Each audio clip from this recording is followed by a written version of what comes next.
ഇവിടെ ഒന്ന് നിൽക്കാനാ നീ എന്നെ കൊണ്ട് വിളിച്ചോണ്ട് വന്നേ? ഒന്നും ചെയ്യാനില്ലാതെ അവിടെ നിൽക്കുന്നത് എന്തിനാ? അവരുടെ ജയം കാണാനോ? എടി നമ്മള് പരാജയപ്പെട്ടു പോയില്ലേ, അത് സമ്മതിച്ചു കൊടുക്കാൻ നിവർത്തിയില്ലല്ലോ. അങ്ങനെ പരാജയം സമ്മതിച്ചിട്ട് ഞാൻ അവരെ ജയിക്കാൻ വിടുന്ന ചിറ്റപ്പന് തോന്നുന്നുണ്ടോ? എടി പിന്നെ നമ്മളെ കൊണ്ട് എന്ത് ചെയ്യാൻ പറ്റുമെന്ന?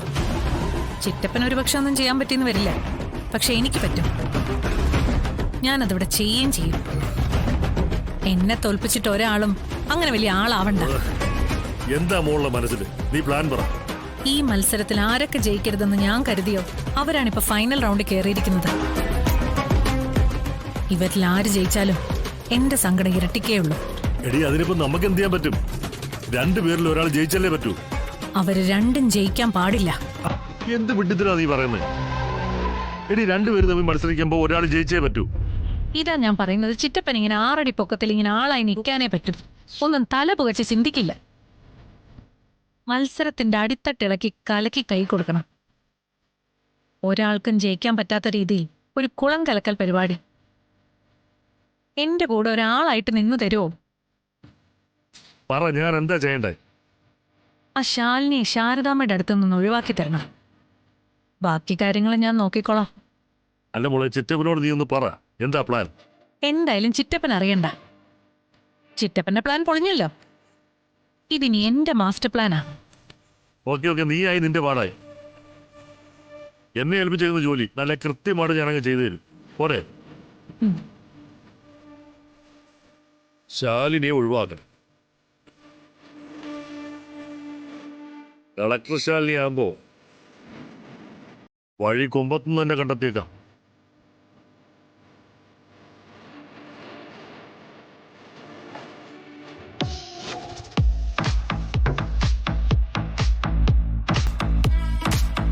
മത്സരത്തിന്റെ 2ാം റൗണ്ടിലേക്ക് നമ്മൾ കടക്കുകയാണ്.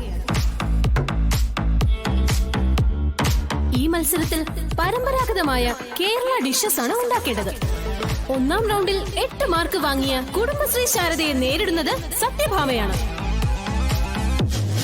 എന്തുകൊണ്ടും കണ്ണിനും കാതിനും കുളിർമയേകുന്ന അവര് രണ്ടുപേരെയും സംബന്ധിച്ച് തീ പാറുന്ന ഒരു മത്സരം തന്നെയാണ് ഇവിടെ ഇപ്പോൾ കാഴ്ചവെക്കേണ്ടത്. സത്യഭാമ ഉണ്ടാക്കി വെക്കുന്ന കറിയിൽ നീ ഉപ്പുപൊടി ഇടണം. മുളക് പൊടി ശാരദാമ്മയുടെ കറിയിലും. അതോടെ രണ്ടുപേരും ഔട്ട്. എനിക്ക് അങ്ങനെയൊന്നും ചെയ്യാൻ പറ്റില്ല. അപ്പൊ നിനക്ക് നിന്റെ കുഞ്ഞിനെ വേണ്ടേ?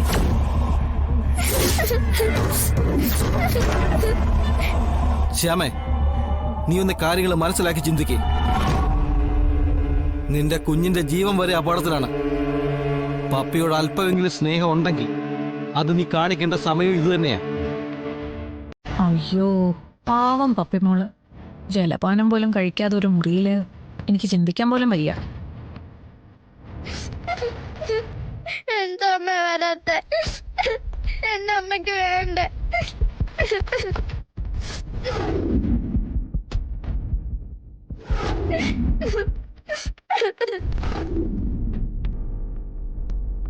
ഡേ പാഞ്ച്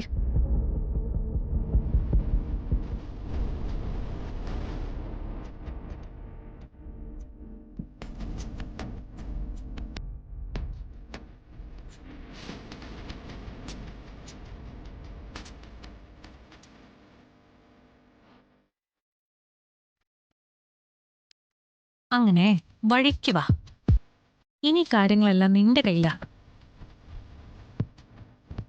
ജയപരാജയങ്ങൾ തീരുമാനിക്കുന്ന നീയാ.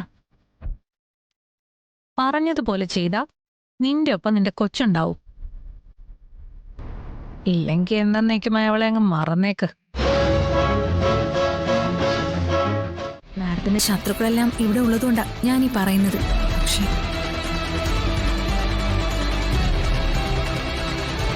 മാഡത്തിനെതിരെ ഒരു കൊട്ടുകൊട്ടാൻ അവരവസരം നോക്കി ഇരിക്കുകയാണല്ലോ.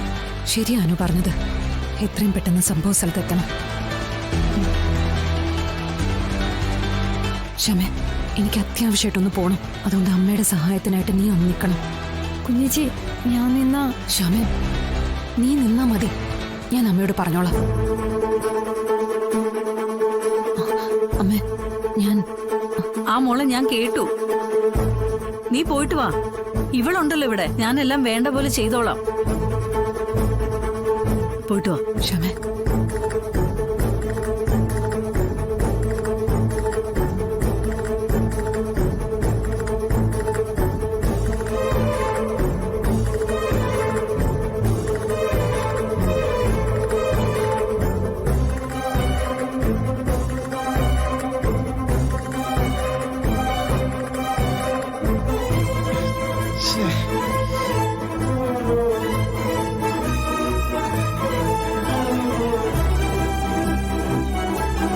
രോഹിത്, ഇതെനിക്ക് ചെയ്യാൻ പറ്റില്ല.